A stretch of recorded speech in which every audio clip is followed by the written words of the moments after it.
Hello. Didn't see you there. My name's Ryan, and welcome to the Literature Science Alliance.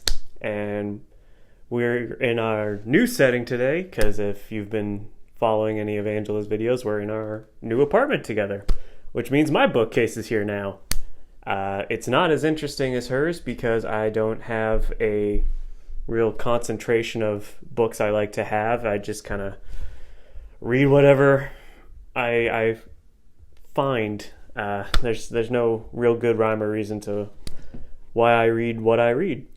And today I'm going to talk about a book that was actually the last one on my backlog from before the pandemic started. So I'd like to actually go through that first before I get to today's main topic, because it's just, I don't know, it's I'm kind of at a point where like I'm just reading through Angela's books at this rate, so just wanted to talk a little bit about some of the ones I was interested in that caught my eye, and a few of these I've done videos on. So let's talk about them real quick.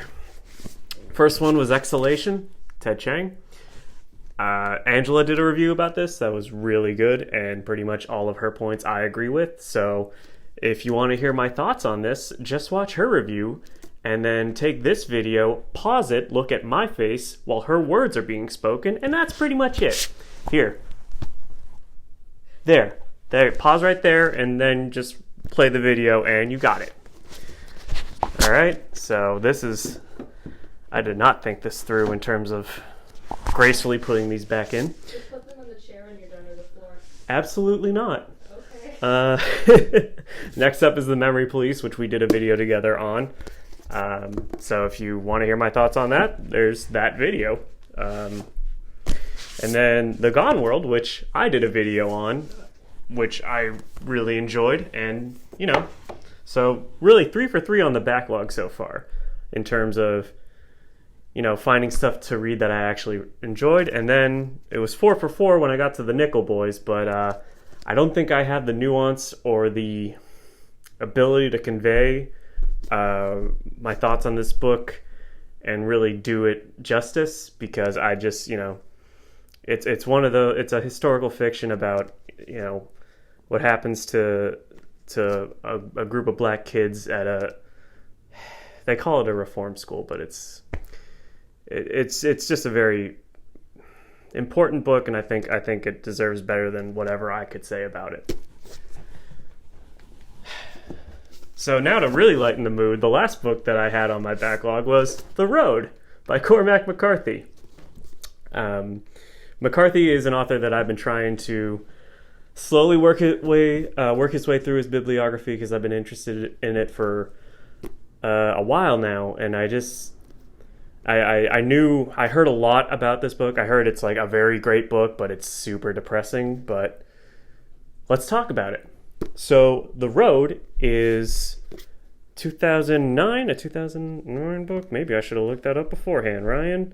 Copyright 2006. Okay, well, turn that 9 upside down. It's 2006 now. So this came out 2006, and right away you can tell the inspirations from the Fast and Furious franchise, because it is about family, and it's about a man and his son traveling down a road. So you could say that they live their life a quarter mile at a time.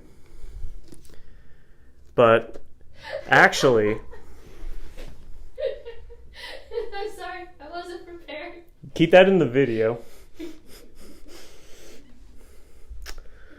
Well, we can actually talk about this book now. That actually worked out because I didn't have a good transition from that joke. So yeah, this was a great book to read during a pandemic.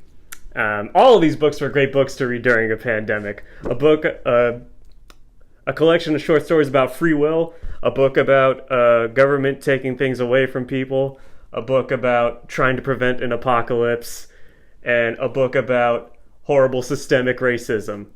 And then this one, a post-apocalyptic book. So, my backlog was just ready for 2020. More ready than I was. So, the weird thing is that I wasn't really that, I didn't get that depressed, reading this book. its reputation precedes it.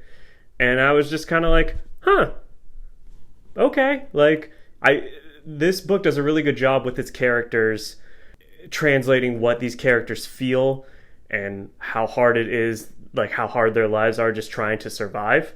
And they're exhausted. And that feeling of exhaustion is really good at making me fall asleep. So I slept really well after reading this book before bed. I guess that's just a sign of the times. But it's a very hopeful book. So it's, like I said before, it's a man and his son. There's an apocalyptic event that doesn't get explained, but they're in the post-apocalyptic world, and they're just trying to get south for the winter so they don't freeze to death. Which is a cheerful premise, but that's really all there is to it. You just follow them along in their journey trying to go south. And it's a very short book, and Cormac McCarthy, this is his second book that I read, and he just does a lot with a little. Like, he's very good at quiet moments in a book. Like, it's very minimal what actually happens here.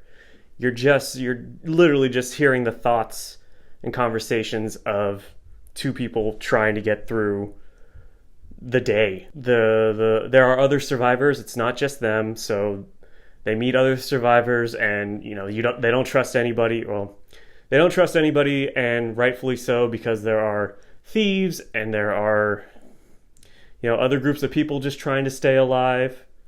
And it goes to the extreme where they find a group of cannibals. It's I guess it's exactly what a post-apocalyptic world would feasibly look like, I suppose. But like I said, I really didn't get too upset reading this book, because it's like, oh, well, they're hopeful, and like maybe that's just like me trying to look at it glass half full the whole time and just being like, haha, you're gonna make it, guys. I will say that this might be a bit of a hard read for somebody, like if you are a parent, because the father literally just is going through everything just to keep his son alive, and they are, their suffering just day to day is not the easiest thing to stomach. So I wouldn't necessarily recommend it under that circumstance. And I wouldn't recommend this as a book to get into Cormac McCarthy. The first book of his that I read that I really enjoyed was No Country for Old Men. And I'm basic as all heck. I read this book because I love the movie that was adapted from it. But it's a great book, and he has a very unique writing style, and there are deliberate choices. Like when characters talk, there's no quotation marks. So it's like, it takes a little bit of getting used to. So I would say read this, because it's an even shorter read than The Road.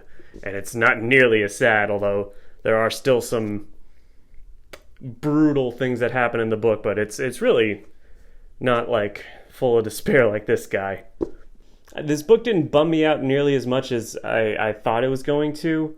And really, I think it's just because I read this while there was a pandemic happening. Anybody, there's, I don't know, it's one of those things where there's so much going on in the world today that it's just, reading this was just like, oh, well, whatever, But if you're looking for, if you're feeling kind of sadistic, or if you want to read something that might help you go to sleep, this would be a pretty good one to try out. Are you saying it was boring and that's why you went to sleep? No, I didn't say it was boring. I explained it. The characters felt exhausted all the time, and that feeling of exhaustion conveyed really well. Okay, just saying that's not normally a selling point. Well, you know what? You read the book then, and you do a review on it.